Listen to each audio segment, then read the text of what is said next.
Faksi netral ketar-ketir. Senyuman di wajah Nanlong memudar saat siluman yang diinginkan oleh patriark klan naga surgawinya malah terlihat sangat menyedihkan. Siapa yang melakukan hal ini pada mereka? Nanlong bertanya dengan tatapan tajam ke arah pemimpin faksi netral. Pemimpin faksi netral tahu harus ada yang dikobarkan untuk memenangkan hati Nanlong. Walaupun mereka dapat membunuhnya bila menyatukan kekuatan. Namun, kekuatan di belakang Nanlong adalah entitas yang tak boleh disinggung siapapun di benua siluman.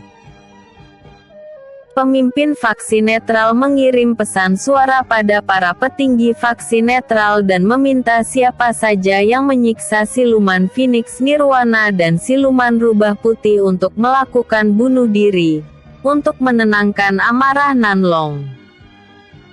5 petinggi faksi netral langsung berkeringat dingin dan menolak keras seruan pemimpin faksi netral itu.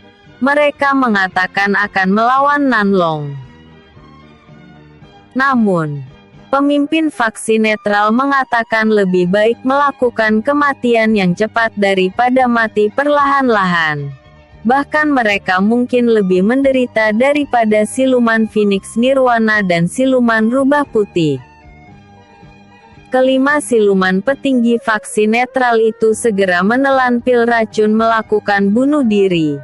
Termasuk siluman wanita cantik di sebelah Nanlong yang tehnya ia minum. Apakah senior sudah merasa puas? Yang bertanggung jawab atas kedua siluman itu telah mendapatkan ganjarannya. Seru pemimpin faksi netral dengan ekspresi wajah tak berdaya. Karena kekuatan faksinya akan menurun drastis, padahal mereka akan berhadapan dengan klan siluman yang juga menginginkan kehancuran faksi netral. Nanlong tersenyum dan mengeluarkan 2 pil penyembuhan kelas surga dari cincin dimensinya. Kemudian pil itu melesat ke mulut Feng Yu dan Si Hu. Dia mengalirkan energi spiritual untuk memaksa pil itu terserap ke dalam tubuh mereka. Dalam sekejap, luka-luka di tubuh keduanya menghilang dan Nanlong membalut mereka dengan energi spiritual. Kemudian membawa mereka pergi tanpa mengucapkan sepatah kata pun pada pemimpin faksi netral. Di pusaran lautan tak berujung, puluhan artefak kapal terbang keluar dari cahaya putih. Junior Ruxu, apakah kamu benar-benar tidak ingin melihat kekasihmu lagi? Canda leluhur klan Xiao. Namun, Liu Ruxu tak menyahutnya dan kembali ke sekte Lotus Surgawi. Mungkin harus aku yang mengejar bocah itu. Barulah senior Liu mau menyelamatkannya. Sahut Xiao Jian yang sudah 2 kali digagalkan oleh Liu Ruxu saat hendak menangkap Fang Yuan dan Xiao Yue. Siluman-siluman yang ada di dekat lautan tak berujung segera menyerbu mereka karena merasakan energi spiritual yang sangat berlimpah dari 1000 ranah absolute God tersebut. Semakin kuat basis bela diri seseorang maka para siluman akan makin bergairah ingin memakan mereka. Karena energi spiritual dari manusia itu akan mengenyangkan mereka serta secara alami memadatkan energi spiritual siluman juga. Mengganggu saja. Leluhur klan Xiao menjentikkan jarinya. Kemudian siluman Fei Yu dan siluman Jing yang mendekati mereka hancur berkeping-keping. Sehingga siluman naga hitam menelan air ludahnya yang terasa hambar. Dia bersyukur langsung menerima usulan patriark klan Xiao tanpa menyinggung mereka. Kalau ia membangkang, mungkin ia akan senasib dengan para siluman yang malang itu. Leluhur klan Xiao membalut seluruh ranah absolute God dengan energi spiritualnya agar tidak berpencar saat memasuki pusaran lautan tak berujung. Siluman naga surgawi langsung menangkupkan tinju untuk menunjukkan rasa hormat pada leluhur klan Xiao. Karena ia telah diberitahu akan kedatangan kenalan lama patriark klan naga surgawinya tersebut.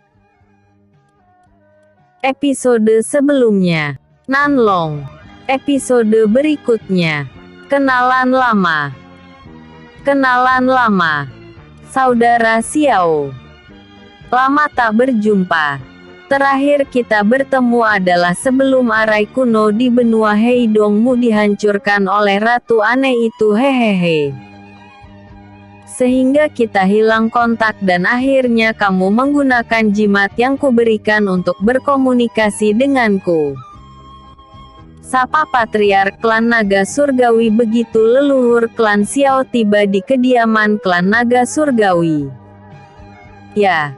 Sudah ratusan ribu tahun berlalu. Aku tak menyangka kamu akan mewarisi tahta klan naga surgawi. Sahut leluhur klan Xiao memuji patriark klan naga surgawi. Hahaha. Tentu generasi lama akan digantikan generasi baru. Namun, pergantian generasi itu tak akan mudah. Selalu berdarah-darah. Kata patriark klan naga surgawi sembari mempersilahkan leluhur klan Xiao duduk. Oh, ya. Apakah kedua bocah reinkarnasi itu memang akan membawa malapetaka, hehehe. Kau tahu, kan?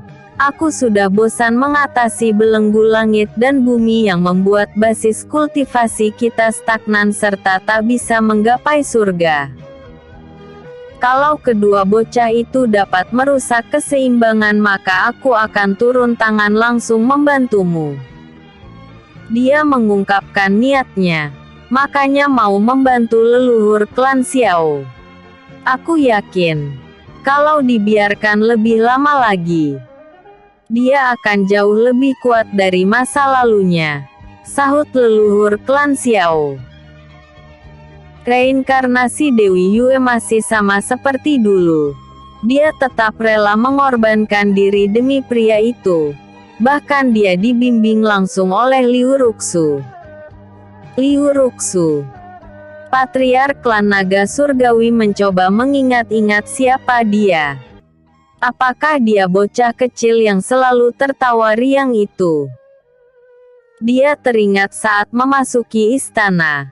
Kerajaan suci Heidong di masa ratu sebelum Ratu Yue ada gadis kecil yang meminta uang padanya. Padahal mereka tidak saling mengenal. Hahaha.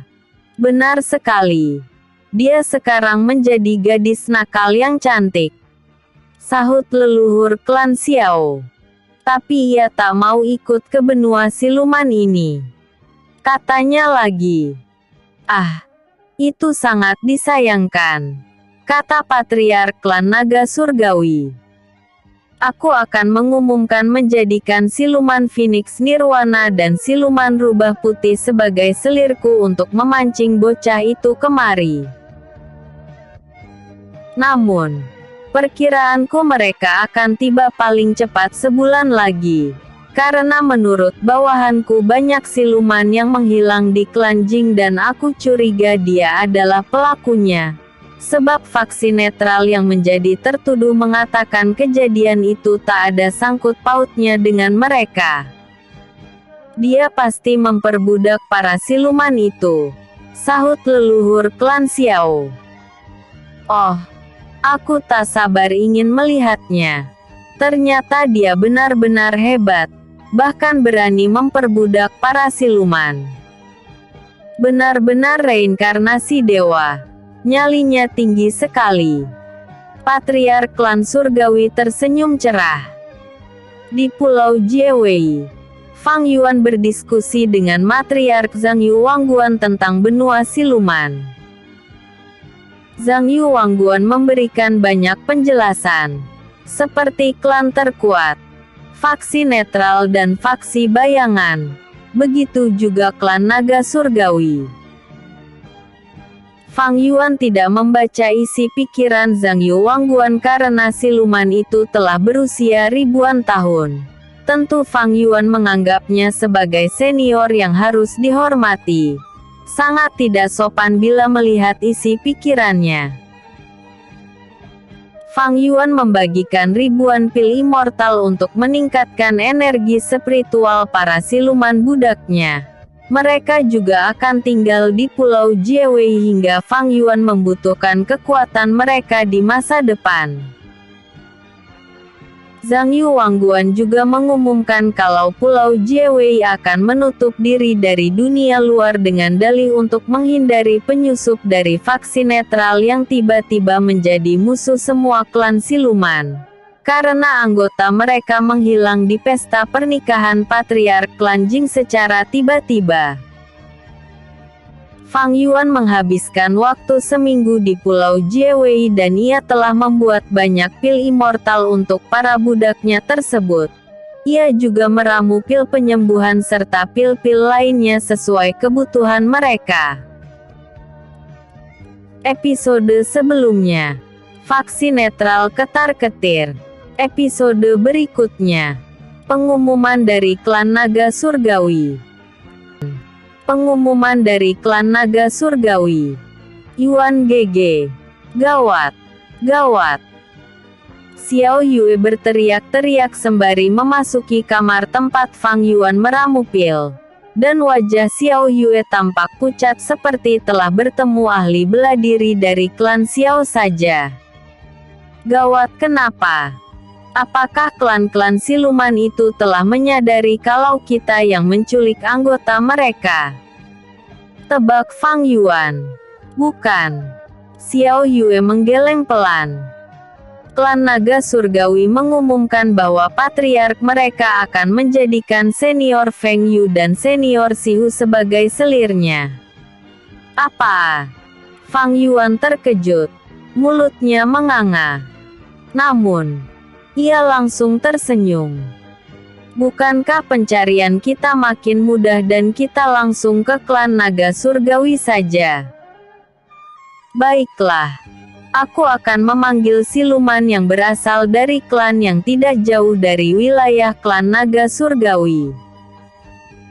Xiao Yue tak sabar ingin menyelamatkan kedua senior silumannya itu dan tak ingin mereka menjadi selir dari patriark siluman klan Naga Surgawi. Namun, Fang Yuan tiba-tiba berhenti melangkah dan menyadari ada sesuatu yang salah. Karena menurut senior Zhang Yu Wangguan, klan Naga Surgawi telah lama menutup diri dari dunia luar. Bahkan mereka tak peduli dengan pertikaian antar klan siluman. Zhang Yu Wangguan juga mengatakan kalau dulunya siluman Phoenix Nirwana dan siluman Naga Surgawi adalah musuh bebuyutan. Karena kedua jenis siluman itu adalah siluman yang terkuat. Akan tetapi ratusan ribu tahun yang lalu dua entitas terkuat dari siluman itu melakukan perang. Dan hasilnya klan siluman Phoenix Nirwana lenyap dari benua siluman. Bagaimana tiba-tiba patriark klan Naga Surgawi malah menjadikan Feng Yu dan Sihu sebagai istrinya? Apakah terpikat oleh kecantikan keduanya? Karena Fang Yuan juga akan berpikiran aneh-aneh bila berada di dekat Feng Yu. Entah kenapa tubuhnya terasa panas dan bergairah. Sedangkan Sihu memiliki sikap yang mirip dengan Xiao Yue. Cuek dan dingin. Siluman naga itu mungkin memancing kita dan telah menyadari seluk-beluk kita. Mungkin mereka sangat marah karena aku memperbudak para siluman. Fang Yuan berspekulasi dan menggigit ujung kukunya. Namun, kenapa mereka tidak mengumumkan pada klan-klan siluman kalau kitalah dalangnya? Apa yang mereka inginkan dari kita sebenarnya? Ini membuat Fang Yuan bertanya-tanya dan takut masuk dalam jebakan mereka. Xiao Yue awalnya yang sangat bersemangat ingin segera menyelamatkan Feng Yu dan Sihu dibuat keheranan. Senior Baihu. Apakah mereka sedang memancing kami? Dia bertanya pada siluman rubah putih yang bersemayam di selendang Dewi Bulan. Wanita cantik dengan 9 ekor putih tiba-tiba muncul di hadapan Fang Yuan dan langsung menghipnotisnya, sehingga Fang Yuan mimisan. "Yuan Gege!" teriak Xiao Yue, tahu suaminya itu telah melayang jauh ke nirwana. Fang Yuan tersadar kembali dan mundur selangkah, menjauh dari siluman Baihu yang tersenyum menggoda menatapnya. "Aku tak menyangka kalian akan memasuki pusaran lautan tak berujung. Padahal saat aku masih menjadi siluman dan belum diperbudak. Aku takut ke sini walaupun desas-desus di kalangan siluman kalau tempat ini adalah surganya para siluman. Namun, setiap siluman yang pergi ke pusaran lautan tak berujung maka mereka tak akan pernah kembali lagi." Siluman Baihu teringat masa lalunya. "Oh, ya. Mana pil pembentukan tubuh untukku? Kan, kamu sudah Rana Absolute God." Dia mengulurkan tangan pada Fang Yuan. Fang Yuan menggeleng pelan dan berkata, "Bahan-bahannya masih kurang. Belum lagi kita harus mendapatkan inti siluman rubah juga. Hei, fokus pada masalah klan naga surgawi dulu. Baru masalah lain." Sela Xiao Yue. Karena pembicaraan mereka malah keluar jalur. "Aku juga curiga klan naga surgawi itu memancing kalian agar mendatangi mereka. Namun, aku tak bisa menebak tujuan mereka. Tetapi aku yakin itu pasti tidak akan baik untuk kalian.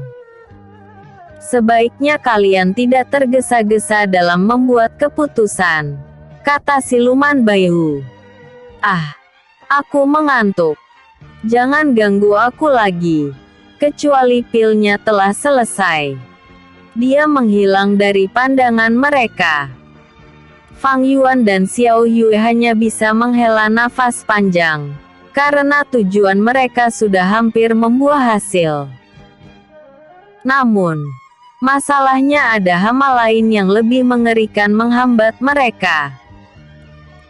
Episode sebelumnya, kenalan lama. Episode berikutnya, leluhur siluman gurita. Siluman gurita.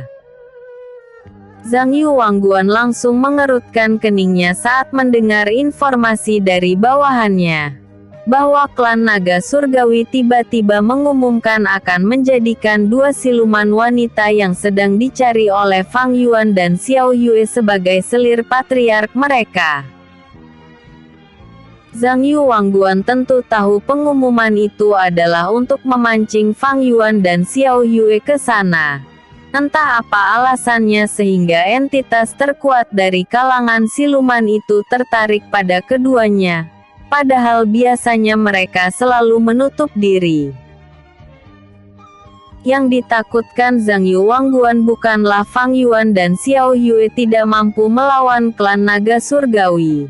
Akan tetapi ia takut mereka akan memperbudak lebih banyak siluman sehingga akan terjadi pertumpahan darah yang sangat mengerikan di benua siluman. Ini sangat tidak adil sekali.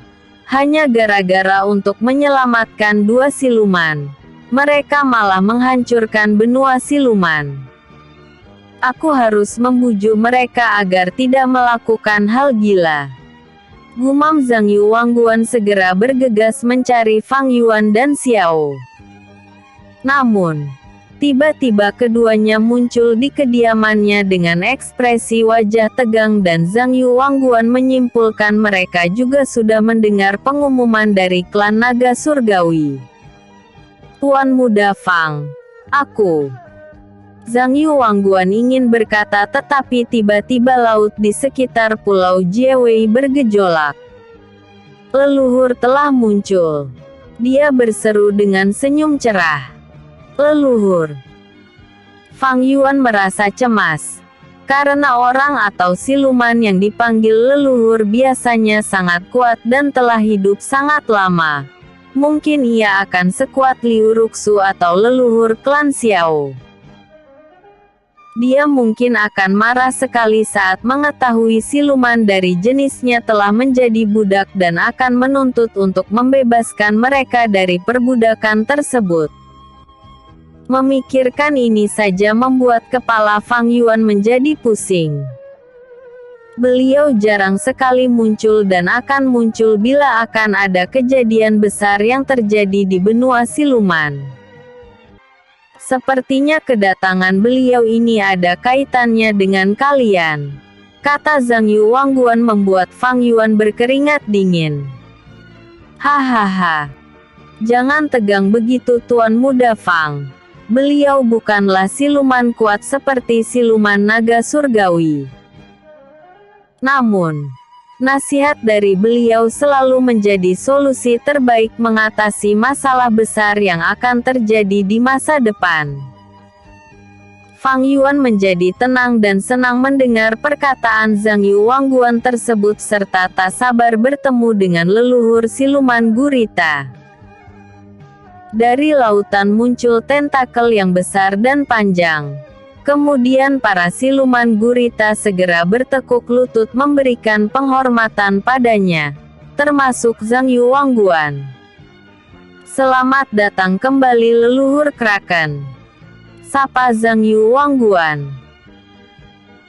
Siluman gurita raksasa itu tiba-tiba berubah wujud menjadi pria tua berpakaian putih dan tersenyum hangat menatap Zhang Yu Wangguan. Tetapi ia mengerutkan keningnya saat menatap Fang Yuan dan Xiao Yue, sehingga keduanya tersenyum masam, karena menduga leluhur Kraken tersebut tidak menyukai kehadiran mereka. Fang Yuan menyapa leluhur Kraken. Sapanya sembari menangkupkan tinju untuk menunjukkan rasa hormat.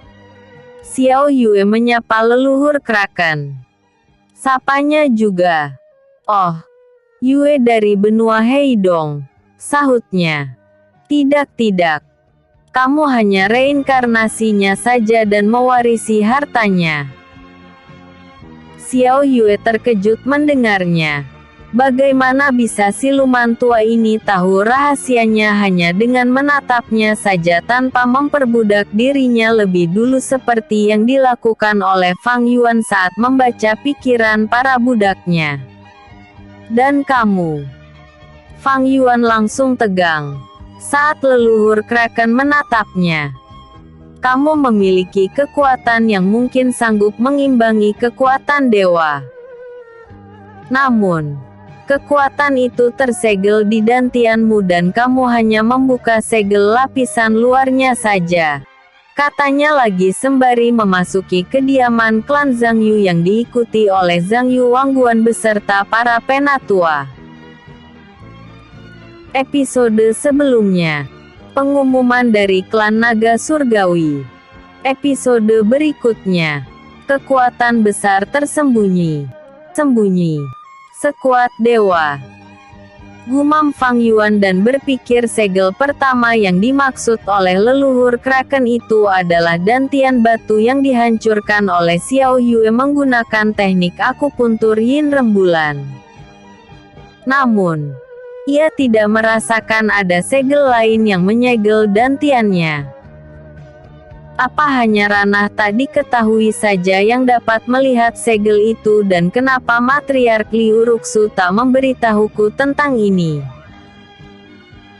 Fang Yuan dan Xiao Yue pun memasuki kediaman klan Zhang Yu.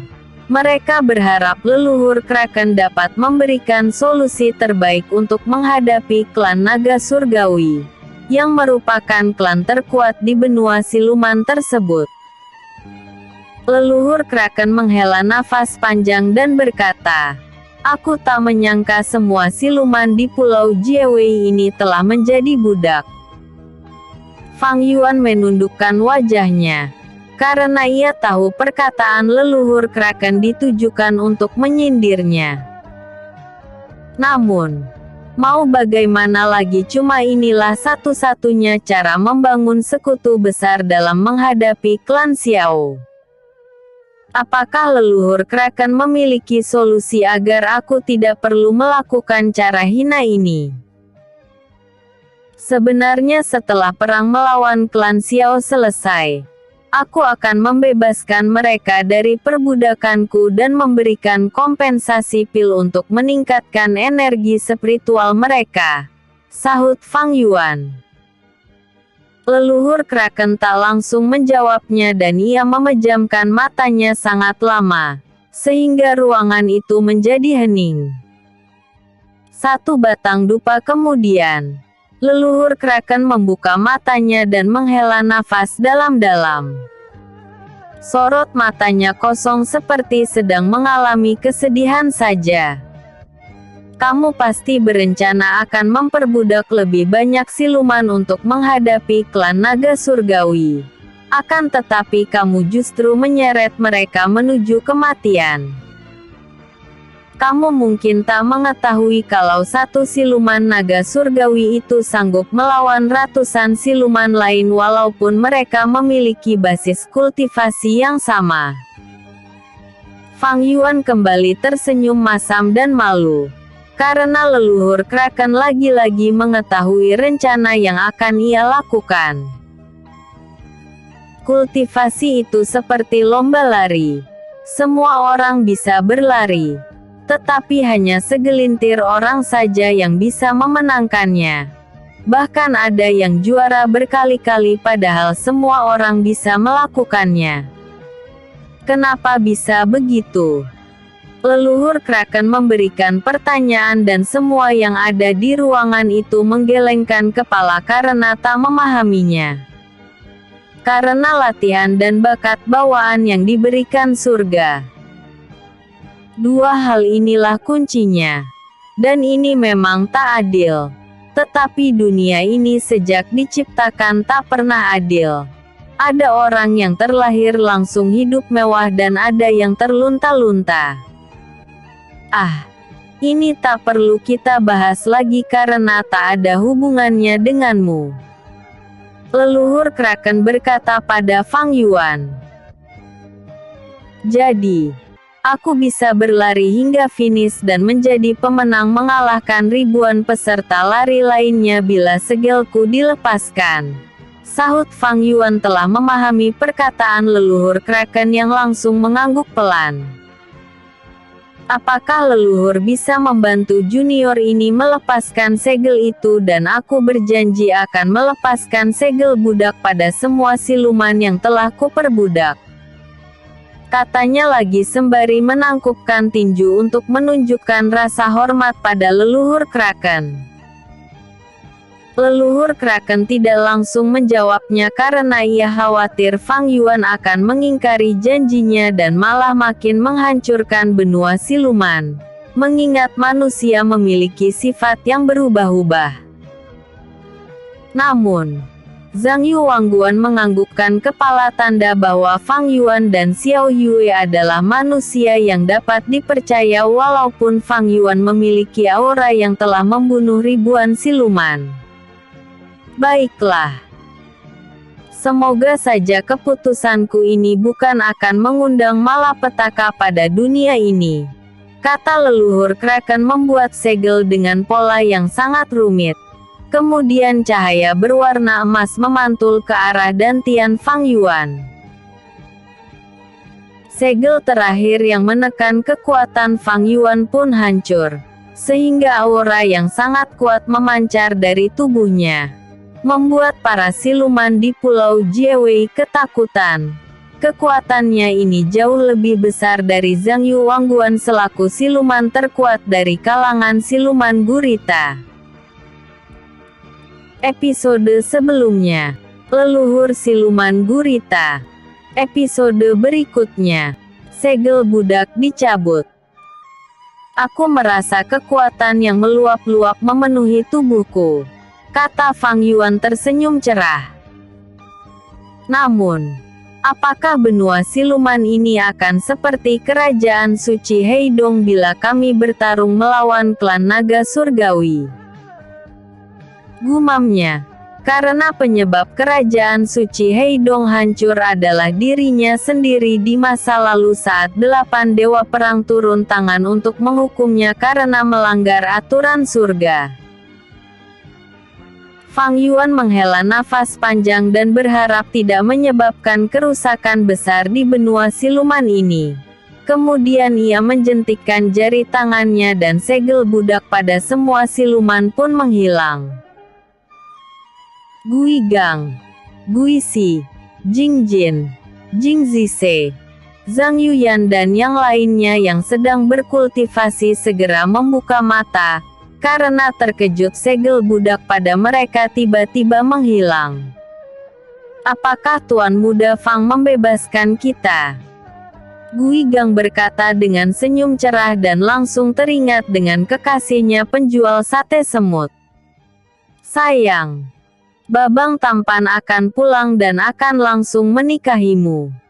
Gumamnya. Kita bukan budak lagi. Jing Zise justru sedih. Karena ia tak tahu harus tinggal di mana lagi kalau tidak mengikuti Fang Yuan dan Xiao Yue. Karena klan Jing pasti akan memburunya lagi dan memaksa dirinya menikah dengan patriark mereka. Zhang Yu Wangguan segera menangkupkan tinju dan berkata, "Terima kasih Tuan Muda Fang telah membebaskan kami dan aku akan memberikan peta benua siluman padamu, agar kalian bisa langsung menuju klan naga surgawi." Justru aku yang berterima kasih pada leluhur Kraken karena telah membantuku melepas segel terakhir. Sahut Fang Yuan tersenyum masam karena perkataan matriark klan Zhang Yu itu seperti ingin mengusirnya saja dari pulau Jiewei ini. Walaupun kalian sangat kuat, aku menyarankan kalian lebih baik memperbudak faksi bayangan. Karena mereka memiliki anggota yang sangat kuat dan ahli membunuh. Sekaligus kalian juga membantu kami membersihkan kelompok assassins yang meresahkan itu dari benua siluman. Setelah leluhur Kraken memberikan saran. Oh, mereka. Kami telah berjumpa dengan mereka saat pertama kali datang ke benua siluman ini dan aku mengakui mereka cukup kuat karena berhasil melarikan diri dari kami. Sahut Fang Yuan. Namun, ekspresi wajah leluhur Kraken tampak tetap sedih walaupun Fang Yuan telah melepas segel budak pada semua siluman. Ia seperti menerawang akan terjadi peristiwa mengerikan di benua siluman walaupun Fang Yuan telah mendapatkan kekuatan aslinya. Keesokan harinya Fang Yuan dan Xiao Yue memutuskan meninggalkan pulau Jiewei. Sedangkan siluman dari berbagai klan yang diperbudaknya telah meninggalkan pulau Jiewei lebih dulu karena takut Fang Yuan berubah pikiran dan kembali memperbudak mereka. Hanya siluman dari klan Gui dan klan Jing yang masih menetap di pulau Jiewei. Tuan Muda Fang, semoga kalian berhasil menyelamatkan dua senior siluman itu, kata Gui Gang menangkupkan tinju untuk menunjukkan rasa hormat. Dia merasa Fang Yuan dan Xiao Yue sudah seperti saudara satu klan saja setelah berkelana bersama selama beberapa bulan. Namun, ia harus kembali ke klan Gui karena ada siluman wanita penjual sate semut yang menunggu kehadirannya. Maaf Tuan Muda Fang. Kami tidak bisa menemanimu, kata Jing Jin sembari menangkupkan tinju untuk menunjukkan rasa hormat. Fang Yuan tersenyum cerah dan menepuk kedua pundak siluman tersebut. Hahaha. Justru aku yang meminta maaf karena secara paksa menjadikan kalian sebagai budakku dan kalian akan mendapatkan hukuman dari klan masing-masing. Ya. Semoga saja hukuman kalian nanti tidak terlalu berat, sahut Fang Yuan, kemudian menatap Gui Si, Jing Zise dan Manyu Rong, siluman belut listrik. Apakah kalian yakin akan ikut bersama kami? Karena yang akan kami hadapi adalah klan naga surgawi. Kan? Ada Tuan Muda Fang. Mana mungkin Anda akan membiarkan wanita cantik seperti kami tergores, hehehe. Guisi malah bercanda. Mentang-mentang kini sudah kurus dan tidak gemuk lagi. Ejek Guigang yang membuat mereka tertawa terkekeh-kekeh. Episode sebelumnya. Kekuatan besar tersembunyi. Episode berikutnya. Meninggalkan Pulau Jiewei. Meninggalkan Pulau Jiewei. Fang Yuan, Xiao Yue, Guisi, Jing Zise dan Manyu Rong muncul di wilayah klan Jing menggunakan teknik hukum ruang milik Xiao Yue. Kemudian melanjutkan perjalanan dengan terbang menggunakan teknik meringankan tubuh dipandu oleh Manyu Rong. Sangat disayangkan mantan budak Fang Yuan dari klan yang tidak jauh dari klan naga surgawi telah pergi lebih dulu dari Pulau Jiewei. Karena takut Fang Yuan akan berubah pikiran dan memperbudak dirinya lagi.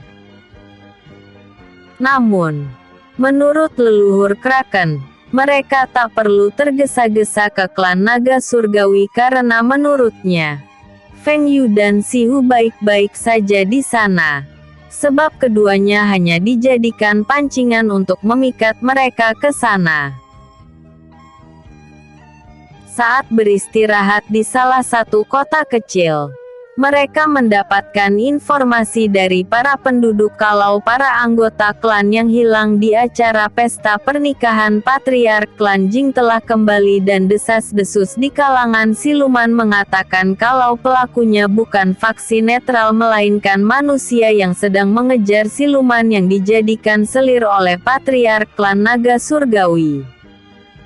Kabar ini mengalir sangat cepat sekali ya, Tuan Muda Fang, kata Guisi setelah meninggalkan kota kecil itu. Benar sekali. Tetapi itu sangat bagus, sehingga yang dikhawatirkan oleh leluhur Kraken ternyata tidak terjadi, sahut Fang Yuan. Oh, ya. Bila kamu bertemu dengan siluman kura-kura tua suamimu itu, apakah kamu akan mengikutinya dan berpisah dengan kami?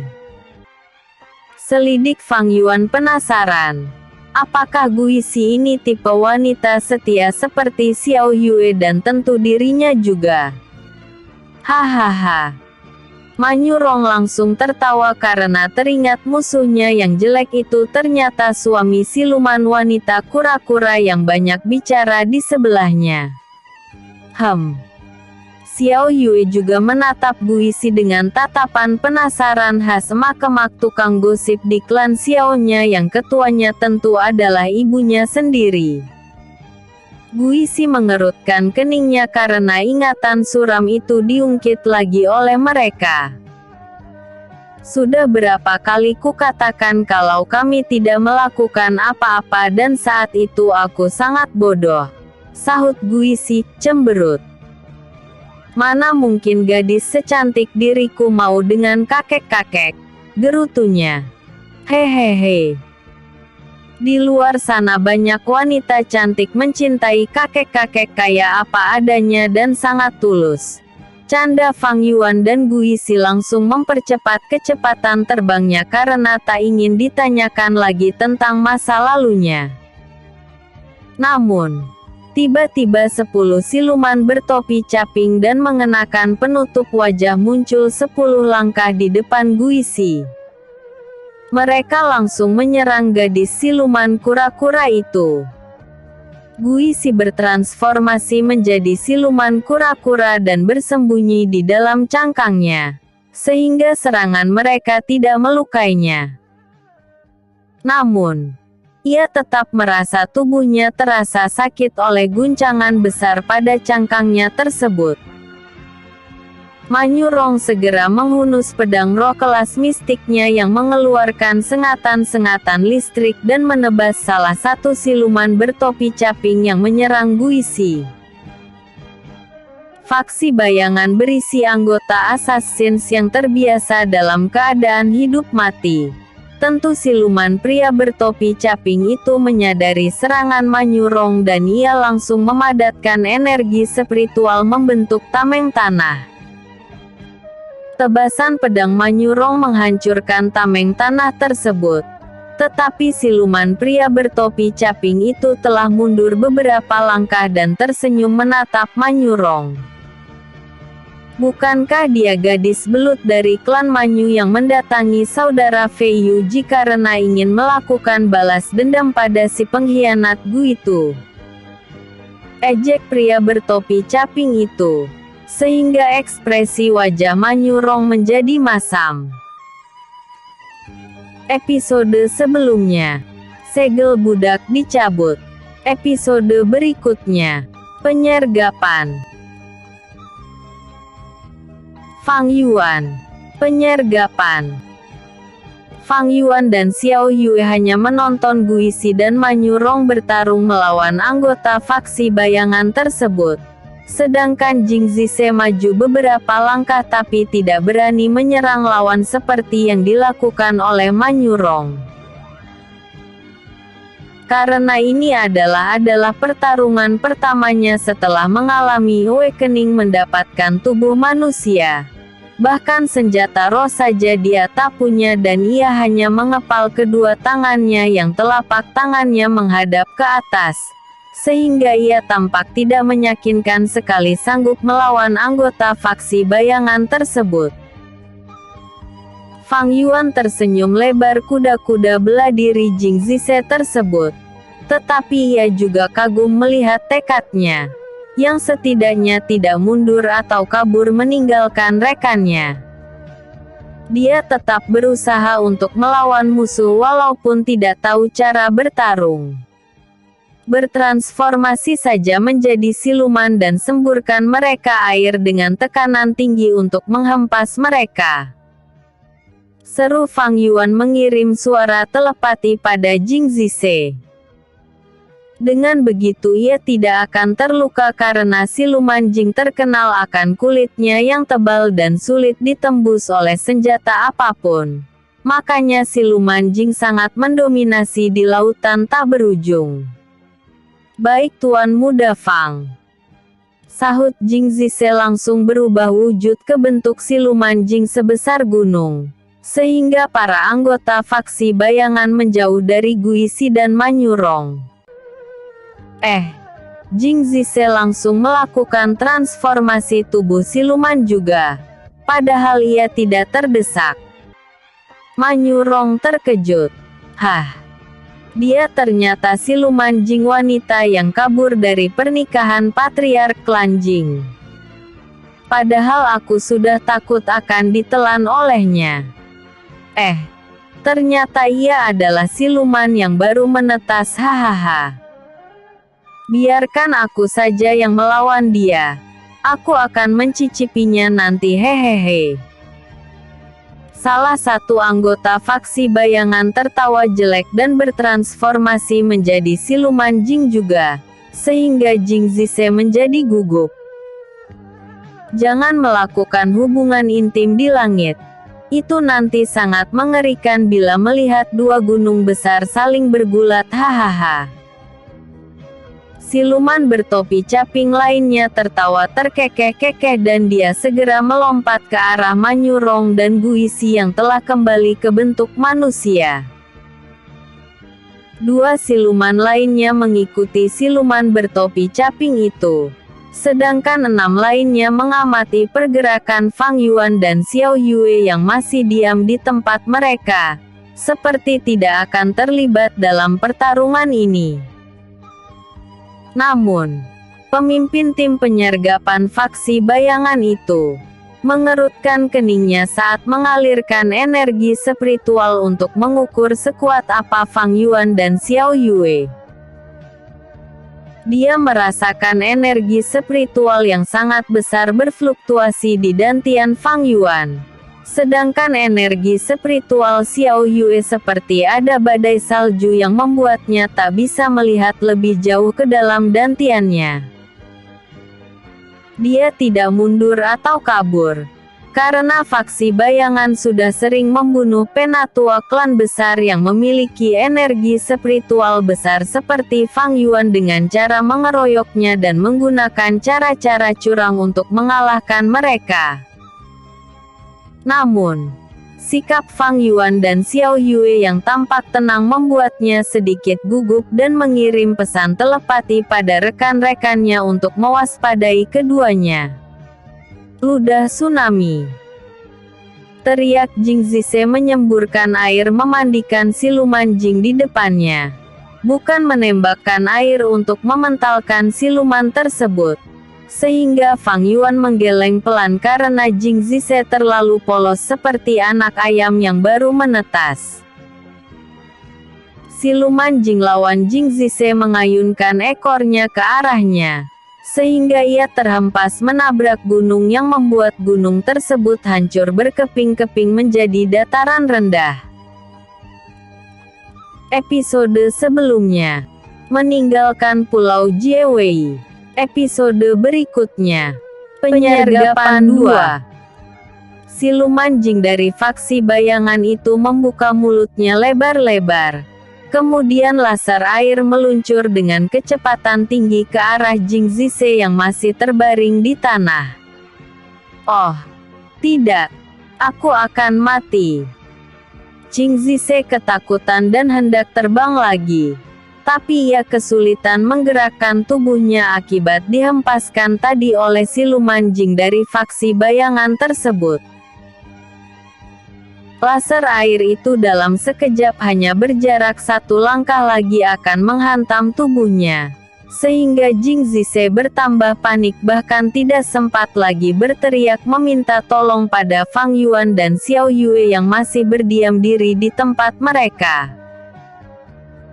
Namun, tiba-tiba cahaya putih menyilaukan muncul di depan tubuhnya. Sehingga laser air itu masuk ke dalam lingkaran cahaya putih dan lingkaran cahaya putih lain muncul di depan Guisi sehingga siluman yang ingin menebasnya terpental sangat jauh. Semua anggota faksi bayangan terkejut melihatnya. Dan teringat dengan informasi yang disebarkan oleh faksi bayangan bahwa mereka diperintahkan menangkap wanita yang memiliki teknik hukum ruang. Yang telah menggagalkan misi dari Fei Yuji untuk membunuh Gu itu. Mereka adalah siluman yang kita cari, kata pemimpin tim faksi bayangan itu sembari menembakkan kembang api agar semua anggota faksi bayangan yang tak jauh dari mereka segera merapat untuk membantu mereka. Karena tanda itu adalah perintah mutlak yang akan digunakan saat situasi sangat mendesak.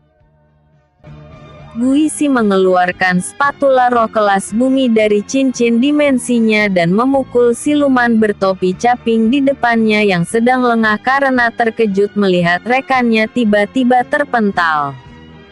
Awas!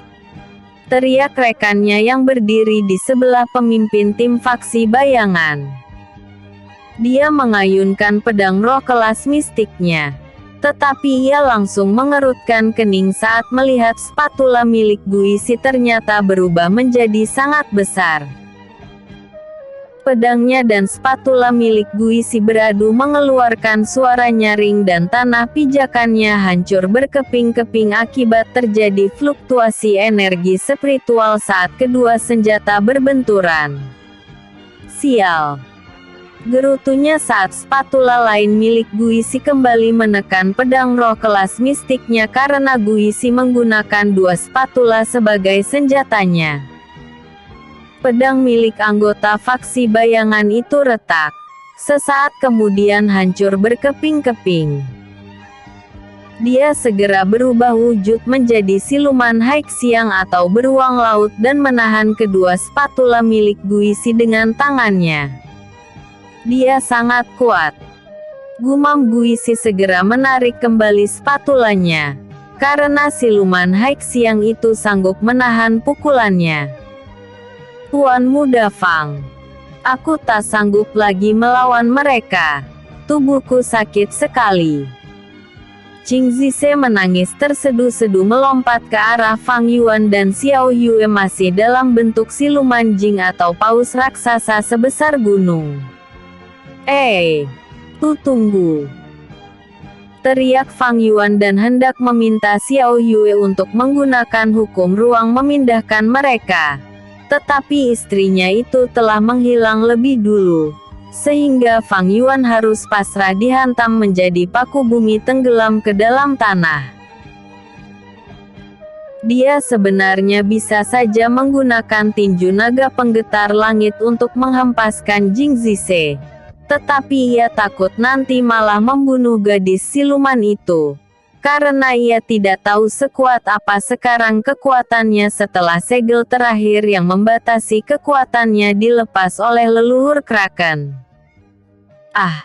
Maaf Tuan Muda Fang. Qing Zise akhir menyadari kalau ia masih dalam bentuk siluman. Apakah Tuan Muda telah mati? Bagaimana ini? Dia sangat panik saat tak melihat Fang Yuan di sekitarnya setelah ia kembali ke wujud manusia. Episode sebelumnya. Penyergapan. Episode berikutnya. Penyergapan 3. Penyergapan 3. Namun, tiba-tiba energi spiritual yang besar muncul dari dalam tanah dan wajah Fang Yuan serta pakaian diselimuti lumpur. Karena tubuh siluman Jing Zise tadi mengandung air sehingga tanah menjadi lunak. Tuan Muda Fang. Apakah aku perlu meludahkan air untuk memandikanmu? Qing Zise mendekatinya. Tetapi Fang Yuan mengangkat tangannya tanda tak perlu melakukan itu. Tidak perlu Nona Zise. Fang Yuan menjawab dengan senyum masam dan tiba-tiba menghilang. Kemudian muncul di depan pemimpin tim faksi bayangan. Dia langsung mengayunkan pedang matahari untuk melampiaskan kekesalannya pada mereka. Gerakannya cepat sekali. Gerutu pemimpin tim faksi bayangan menangkis tebasan pedang Fang Yuan. Tetapi pedang roh kelas bumi miliknya malah terbelah, sehingga dia terkejut dan berusaha mundur sesegera mungkin. Namun, ujung bilah pedang matahari tetap mengenai dadanya dan ia merasakan sensasi terbakar pada dadanya tersebut. Pemimpin siluman bertopi caping menarik pemimpin tim faksi bayangan itu mundur beberapa langkah dan terkejut melihat dada pemimpinnya terlihat seperti habis terbakar. Energi spiritual tipe api. Dia terkejut. Hanya siluman Phoenix Nirwana dan siluman naga surgawi saja yang memiliki energi spiritual seperti itu. Namun, siluman Phoenix Nirwana hanya memiliki anggota siluman wanita dan mereka telah punah. Dan kamu adalah siluman naga surgawi. Dia berspekulasi. Tetapi Fang Yuan hanya menyeringai saja. Siluman lainnya segera mundur ke sisi pemimpin tim faksi bayangan setelah mendengar perkataan rekan mereka kalau siluman laki-laki tampan yang bersama 3 siluman wanita cantik ternyata adalah siluman naga surgawi. Mau lari? Tidak semudah itu brengsek. Umpat manyurong pada siluman di depannya. Akan tetapi gerakan siluman bertopi caping itu sangat cepat, sehingga manyurong hanya menebas udara kosong saja. Namun, pakaian Fang Yuan yang berlumpur dan basah, aliran listrik dari energi spiritual manyurong malah menyengat Fang Yuan yang membuat rambutnya berdiri ke atas. Manyurong tersenyum masam dan mengangkat kedua tangannya tanda itu tindakan yang tidak sengaja. Sehingga suasana hati Fang Yuan makin kesal. Gerakan pertama jurus pedang meteor. Fang Yuan mengayunkan pedang matahari sehingga 10 dari koleksi jutaan pedang yang tersimpan di dantiannya melesat ke arah 10 anggota faksi bayangan itu. Mereka sangat panik dan berusaha menangkisnya. Tetapi senjata mereka malah terpotong dan 10 pedang tersebut berhenti 1 jengkal dari wajah mereka. Namun, mereka merasakan sensasi yang sangat panas pada wajah mereka, sehingga penutup wajah mereka menjadi debu. Begitu juga dengan topi caping mereka. "Ampuni kami Tuan," seru pemimpin tim faksi bayangan yang mengalami kondisi paling tragis dan mesti ditopang oleh rekannya, karena dadanya tergores oleh ujung bilah pedang matahari. Tetapi itu sudah cukup membuat luka menganga di dadanya. "Kami hanya melaksanakan perintah dari pemimpin faksi bayangan saja dan ini bukan kemauan kami," katanya lagi berusaha membujuk Fang Yuan karena menurutnya Fang Yuan adalah siluman yang baik hati, sebab tak membunuhnya walaupun sudah mudah baginya melenyapkan mereka.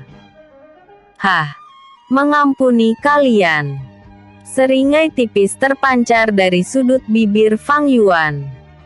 "Setelah kalian membuat temanku kesakitan, kalian malah berkata ingin diampuni." Fang Yuan kemudian menoleh ke belakang. "Nona Zise, hukuman apa yang pantas untuk mereka?" tanya Fang Yuan. Mungkin penggal kepala mereka atau suruh mereka menjadi siluman dan aku akan menelan mereka agar energi spiritualku makin besar seperti Tuan Muda Fang," sahut Jing Zise dengan ekspresi wajah datar. Episode sebelumnya, Penyergapan 2. Episode berikutnya, Penyergapan 4.